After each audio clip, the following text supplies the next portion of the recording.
খাল কেটে কুমির আনবেন না, এমন কাজ করবেন না যেন বাংলাদেশের জনগণ আবার সেই ফ্যাসিস্টরা মাথাচাড়া দিয়ে উঠতে পারে।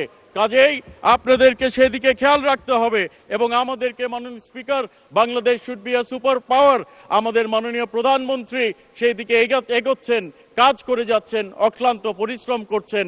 আমরা দেখেছি অতীতে ভিভিআইপি মুভমেন্টের সময় রাস্তা ঘন্টার পর ঘন্টা বন্ধ করে রাখা হতো, রুগী অ্যাম্বুলেন্স দিয়ে যেতে পারতো না, শিশুরা স্কুলে দেরি হয়ে যেত, বাচ্চারা, ব্যবসায়ীরা ব্যবসা করতে রাস্তায় ঘন্টার পর ঘন্টা অপেক্ষা করতে হতো। মাননীয় স্পিকার, আমাদের মাননীয় প্রধানমন্ত্রী তারেক রহমান সেই প্রথা ভেঙে দিয়েছেন।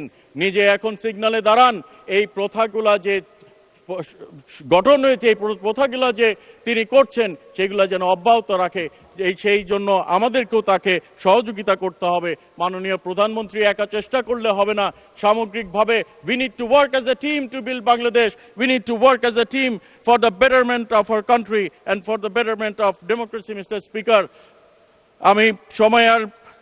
আমি আর বক্তব্য বিলম্ব করতে চাই না। So I appeal to the honorable members of the opposition in parliament. Let us be united. Let us build the country. Let us work for the betterment of the country. And Thank you very much indeed. Thank you very much indeed.